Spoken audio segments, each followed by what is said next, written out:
Kita mungkin pernah nonton berita artis yang kena kasus narkoba atau berita tentang anak sekolah yang kecanduan. Ya, meski udah ada banyak larangan deketin narkoba, nyatanya masih ada jutaan kasus penyalahgunaan narkoba di negara kita. Di dunia, lebih gila lagi. Jumlah pecandu narkoba sedunia itu setara satu Indonesia. Tapi pertanyaan besarnya, kenapa masih banyak orang yang tergoda dan emang apa rasanya kecanduan narkoba? Sebenarnya Assalamualaikum warahmatullahi wabarakatuh. Mohon izin Ibu, perkenalkan nama saya Muhammad Gasya Kaira Prayogo. NIT saya 2441013. Saya dari Nautika 2 Eko.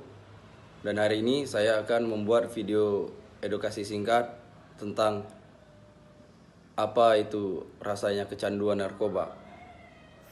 Mohon izin Ibu. narkoba itu emang ada macam-macam. Ada yang bikin kita jadi sangat berenergi sampai berasa bisa lari bolak-balik Bandung Jakarta.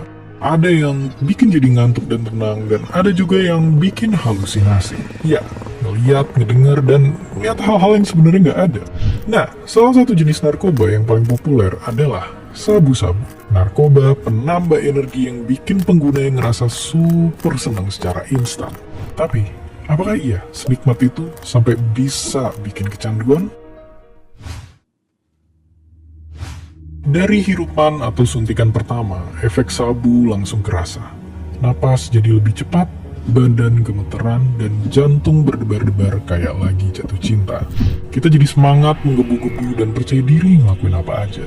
Penyebabnya, hormon bahagia satu ini yang bikin kita ngerasa senang, rileks, dan nyaman. Ibarat hadiah buat otak. Hormon ini bisa muncul secara alami dari kegiatan sehari-hari. Tapi sabu-sabu bikin otak kebanjiran sama hormon. Lama-lama, hormon bahagia ini bakal habis juga.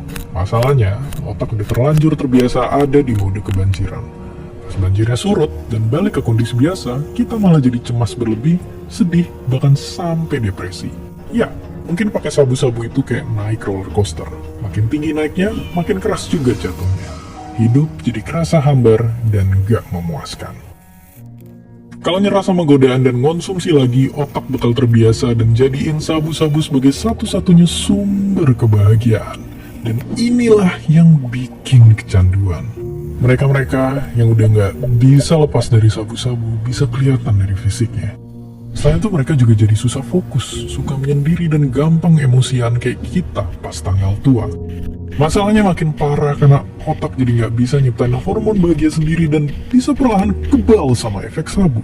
Lama-lama jadi butuh lebih banyak, dan lebih banyak lagi sampai nyawa jadi taruhannya. Tapi kalau gitu, gimana caranya berhenti?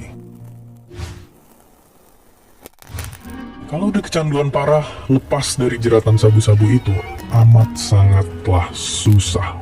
Awalnya bakal kerasa pusing dan kemampuan pikir menurun. Terus jadi cemas berlebih, depresi, bahkan halusinasi. Tapi susah bukan berarti mustahil, apalagi dengan adanya bantuan dan dukungan yang tepat.